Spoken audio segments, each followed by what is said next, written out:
कैसे हैं आप लोग? आई होप सब लोग अच्छे हो गए। तो आपका मोटो जॉकी आप सबके लिए एक और काफ़ी इंफॉर्मेटिव और इंटरेस्टिंग वीडियो लेके आ चुका है।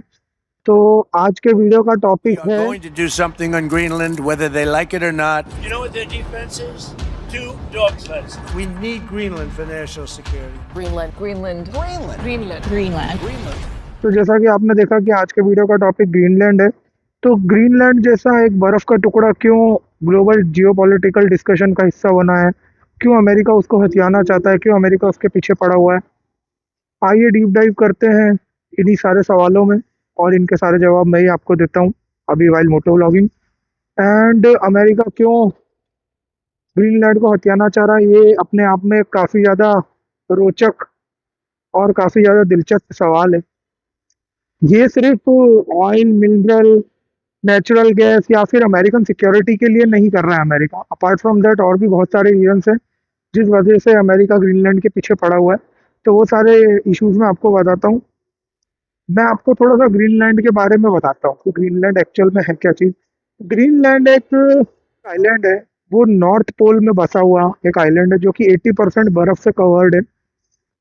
एंड यदि अगर एरिया के हिसाब से देखा जाए तो सऊदी अरेबिया, मैक्सिको, नेदरलैंड्स, इन सबसे ये बड़ा है। लेकिन सरप्राइजिंगली इसकी जो पॉपुलेशन है वो ओनली 57,000, मतलब 57,000 लोग ही सिर्फ यहाँ पे रहते हैं। और वो भी जितने भी हैं सब नियर बाय सी के रहते हैं, कोई भी ज़्यादा समुद्र से दूर नहीं रहता है, क्योंकि फिर वेजिटेशन वैसे भी कुछ नहीं है, तो फिशिंग के द्वारा सब अपना गुजर बसर करते हैं, तो फिर उसमें भी इशू आता है।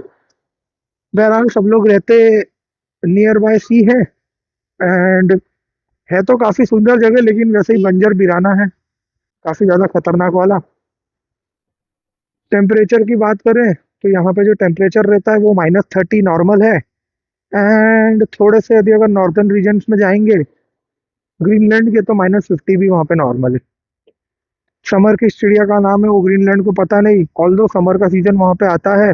दिन के टाइम में 10 डिग्रीज मैक्सिमम रिकॉर्ड किया गया है। वहाँ का समर वैसा है जैसे सऊदी अरेबिया में या फिर अरबिक कंट्रीज में बारिश। तो वहाँ पे बारिश होती नहीं है, जब होती है एक आध बार हो जाती है। यहाँ पे गर्मी पड़ती नहीं है, जब पड़ती है एक आध बार 10 डिग्री तक पड़ जाती है बस। आपको बताता हूँ कि आज की डेट में ये आइस बॉक्स जो है ये वर्ल्ड लेवल पे जियोपॉलिटिकल टेंशन क्यों बना रहा है और जियोपॉलिटिकल डिस्कशन का हिस्सा क्यों बन चुका है। डोनाल्ड ट्रंप ने ये बिल्कुल क्लियरली स्टेट कहा है कि वो एट एनी कॉस्ट ग्रीनलैंड को अपने हिस्से में करके रहेंगे, हथिया के रहेंगे, चाहे उनको कुछ भी करना पड़े। उन्होंने बार बार ये चीज़ बोली है। एंड ट्रंप बार बार ये चीज़ बोलते हुए आ रहे हैं कि वो किसी भी शर्त पर, किसी भी कीमत पर ग्रीनलैंड को अपना हिस्सा बनाएंगे, by hook and by crook. जो कुछ करना पड़े, he is ready for the same, but he will make sure that Greenland will be the part of United states of America. Although अभी भी ये अमेरिकन कॉन्टिनेंट में ही है, बट इसको कंट्रोल करा जाता है यूनाइटेड किंगडम ऑफ डेनमार्क के द्वारा। डेनमार्क इसको कंट्रोल करता है। आज के समय से पहले 1867 का मैं आपको एक इंटरेस्टिंग फैक्ट बताता हूँ। In the year of 1876 Alaska जो था वो रशिया के पास था। उस टाइम पे भी अमेरिका का विजन कितना आगे का था। उनको पता था कि जो एंटार्क्टिक रीजन में काम कर पाएगा वही आगे के रीजन में भी काम कर पाएगा। तो इन एंटार्क्टिक रीजन अमेरिका जो था उसने अलास्का को खरीद लिया। कितने रेट में, मैं आपको रेट बताऊंगा, आपके होश उड़ जाएंगे। अमेरिका ने अलास्का को रशिया से खरीदा 2 सेंट पर एकड़ के हिसाब से, 2 सेंट्स पर एकड़, ये रेट पे खरीदा है अमेरिका ने अलास्का को रशिया से इन 1876। After that in the year of 1946 America ने फिर से डेनमार्क को एक ऑफर दिया कि हम आपको $100 मिलियन का गोल्ड ऑफर करते हैं, आप हमारे को ग्रीनलैंड दे दो। बिकॉज अमेरिका ये जानता था कि जो भी ग्रीनलैंड के ऊपर कब्जा करेगा वही आर्कटिक रीजन के ऊपर कब्जा कर पाएगा, क्योंकि पहले ही अमेरिका के पास अलास्का आ चुका था। अब ग्रीनलैंड भी आ जाएगा तो वो वहाँ का बेताज बादशाह बन जाएगा। किस जगह का? आर्कटिक रीजन का। बट उस टाइम भी डेनमार्क ने मना कर दिया, और आज भी डेनमार्क अपने डिसीजन पर बिल्कुल फर्म है कि वो नहीं दे पाएगा किसी भी कॉस्ट में, किसी भी कारण से, किसी भी वजह से ग्रीनलैंड को कोई बात नहीं, आगे का स्टोरी बताता हूँ। तो जो ग्रीनलैंड जो है वो रशिया एंड अमेरिका के बिल्कुल बीच में आता है। तो जो भी ग्रीनलैंड को कैप्चर करेगा वो पूरे आर्कटिक रीजन को कैप्चर कर लेगा, उसका पूरा कंट्रोल रहेगा आर्कटिक रीजन के ऊपर। ये भी एक बहुत बड़ा रीजन है अमेरिका का ग्रीनलैंड के लिए इतना ज्यादा हार्ड फाइट करना। आज की डेट तक भी अमेरिका बहुत ज्यादा फाइट कर रहा है ग्रीनलैंड के लिए। ग्रीनलैंड जो है वो इंडिपेंडेंस मांग रहा है डेनमार्क से, मतलब किंगडम ऑफ डेनमार्क से। तो अमेरिका को ये डर है कि यदि अगर किंगडम ऑफ डेनमार्क ने इसको इंडिपेंडेंस दे दी तो जो अमेरिकन बेसिस अभी बना के रखे हैं अमेरिका ने ग्रीनलैंड में, वहां के लोग विरोध करके उसको भी वहां से हटवा देंगे या उसको हटवाने का विरोध करेंगे। तो वो एक अलग लड़ाई शुरू हो जाएगी। तो इस चीज से बचाने के लिए भी अमेरिका पूरा कोशिश कर रहा है कि ग्रीनलैंड उसके हाथ में आ जाए। एक चीज मैंने आपको बताई नहीं, सॉरी।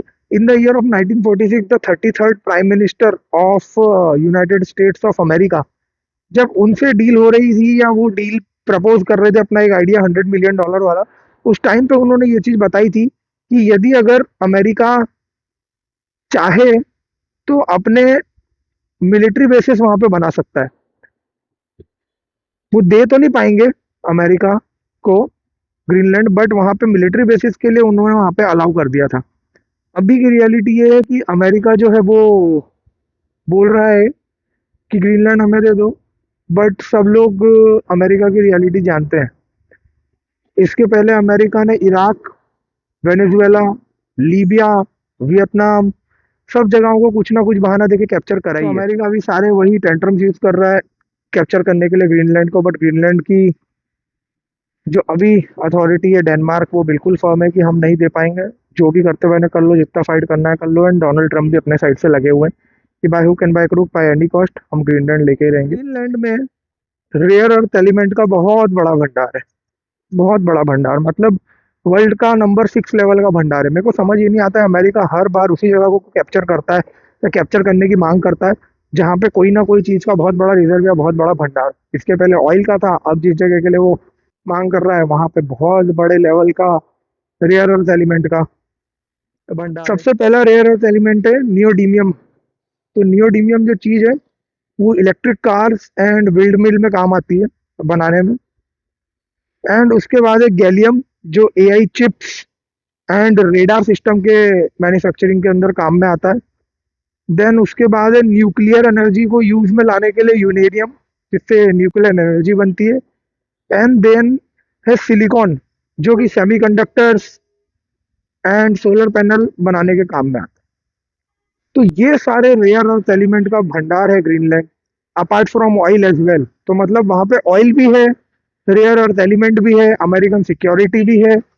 उसके बाद अपना जो जियो पॉलिटिकल कंट्रोल एक आपको मिल जाएगा ऑन एंटार्क्टिका, वो भी एक रीजन है बहुत बड़ा। तो ये सारे रीजन है। लेकिन apart from all of these reason, एक बहुत ही बड़ा रीजन जो कि हाईलाइटेड नहीं है बट एक बहुत बड़ा रीजन है इंटरनेट केबल्स। जिन लोगों को नहीं पता है मैं उनको बता दूं कि इंटरनेट की जो केबल होती हैं वो समुद्र के नीचे से आई हुई रहती है। केवल फिजिकल केबल्स होती हैं। जो आज आप फोन में नेट चला रहे हो, जो मैं फोन में नेट चला रहा हूँ, जो दुनिया में नेट चल रहा है, वो अंडर वाटर इंटरनेट केबल की वजह से चल रहा है। तो एक रूट है केबल्स का जो होते हुए आता है अमेरिका से ग्रीनलैंड, ग्रीनलैंड से नीचे यूरोप के साइड में रशिया से होते हुए, मतलब रशिया में नहीं जाता है लेकिन वो जाता उसी साइड पे, देन यूरोप को कनेक्ट करता है। तो if a war situation occur, और यदि अगर अमेरिका रशिया की वॉर होती है तो अमेरिका की कनेक्टिविटी दुनिया से काटने के लिए, अमेरिका को काफी पीछे भेजने के लिए रशिया उन वायर्स को कट कर सकता है। तो ये भी एक बहुत बड़ा रीजन है अमेरिका का, जिस वजह से वो ग्रीनलैंड को हथियाना चाहता है, ताकि ये वाला जो उसका प्रॉब्लम है वो भी सॉल्व हो जाए। एंड ग्रीनलैंड के ऊपर एक जो सिस्टम है UEWR, जिसको बोला जाता है अपग्रेडेड अर्ली वार्निंग रेडार। ये एक ऐसी मशीन है, ये एक ऐसा रेडार है जो यदि अगर रशिया कोई सी भी इंटरबैलिस्टिक इंटरकॉन्टिनेंटल मिसाइल यदि अगर लॉन्च करता है टुवर्ड्स अमेरिका, तो अमेरिका को वो मिसाइल लॉन्च होते ही पता चल जाएगा। और ये चीज जो है ये लगी हुई है ग्रीनलैंड में। तो ये भी एक बहुत बड़ा रीजन है कि अमेरिका चाहता है ग्रीनलैंड को कैप्चर कर ले, क्योंकि यदि अगर UEWR हट गया तो उसके लिए फिर से बहुत बड़ा थ्रेट परसेप्शन बन जाएगा। अमेरिका के साथ में कुछ भी हो सकता है। यदि अगर रशिया कोई सा भी इंटरकॉन्टिनेंटल बैलिस्टिक मिसाइल लॉन्च करता है तो अमेरिका को पता नहीं चलेगा, जिस वजह से अमेरिका का एक बहुत बड़ा डिसएडवांटेज रहेगा। एंड वो मिसाइल ऐसा रहेगा जो पूरे अमेरिका में कहीं पर भी हिट कर सकता है। तो ऐसे सब चीज़ों को बचाए रखने के लिए अमेरिका पूरी कोशिश कर रहा है कि वो ग्रीनलैंड को कैप्चर कर ले। ऑल्दो उसका बहुत बड़ा एक इंटरेस्ट वहाँ के rare earth element, mineral oil नहीं, सॉरी, ऑयल जो है वहाँ का, apart from rare earth element, American security भी एक बहुत बड़ा रीज़न है। And last but not the least, global trade route. Swiss canal और पनामा कैनाल बनाने के बाद दुनिया में जो ट्रेडिंग थी ग्लोबल लेवल पे, एक्सपोर्ट इंपोर्ट, और ये जितने भी शिप्स आप देखते हो, वेसल जो इधर से उधर जाते हैं, उनके लिए काफ़ी एक बड़ी सहूलियत मिल गई। ऐसा एक सेम पैसेज यदि अगर अमेरिका ग्रीनलैंड को कैप्चर कर लेता है तो वो बनाएगा जो उसको ग्लोबल ट्रेड के ऊपर भी एक अच्छा एज देगा, जिस वजह से वहां से भी उसकी बहुत बड़ी रेवेन्यू, बहुत बड़ी इनकम जनरेट होगी। इसका नाम है नॉर्थ वेस्ट पैसेज। तो ये एक पैसेज है जो अमेरिका बनाएगा यदि अगर ग्रीनलैंड उसको कैप्चर करने को मिल जाता है तो ये सारे बहुत सारे रीजंस है जिन रीजंस की वजह से अमेरिका जो है वो कैप्चर करना चाहता है ग्रीनलैंड को। एंड यदि अगर अमेरिका ग्रीनलैंड को कैप्चर कर लेता है तो उसको ये सारी एज मिलेगी। पर बाकी जितनी भी कंट्रीज हैं वो भी ये सब चीज़ें चाहती हैं कि ना हो, क्योंकि कोई भी नहीं चाहता है कि जो अमेरिकन रीजन है सिर्फ उसको एंटार्क्टिका के ऊपर एक एज मिल जाए और एक एंटार्क्टिका का कंट्रोल मिल जाए।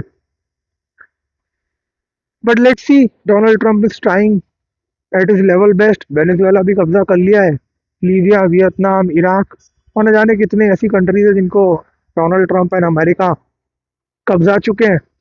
शायद ग्रीनलैंड का नंबर भी लग जाए, क्या पता कुछ टाइम में खबर आ जाए कि ग्रीनलैंड कैप्चर कर लिया गया है by America. So on that note, your moto jockey is signing off. Peace out. Thanks a lot for watching. Hope you like my video. Please follow, share and subscribe. इतना effort लेके video बनाता हूँ, research भी करना पड़ती है, इसके लिए थोड़ा लेट भी हो जाता हूँ। रिस्क भी आप देख ही रहे हो, मोटो व्लॉगिंग करते करते इतनी इनडेप्थ डिटेल वीडियो बनानी पड़ती है, इनडेप्थ चीज़ें आपको बतानी पड़ती है।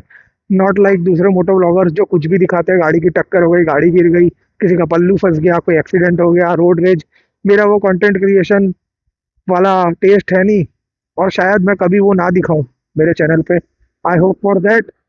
So without ado, thanks a lot for watching. And your Moto Jockey signing off. Peace out. Thank you.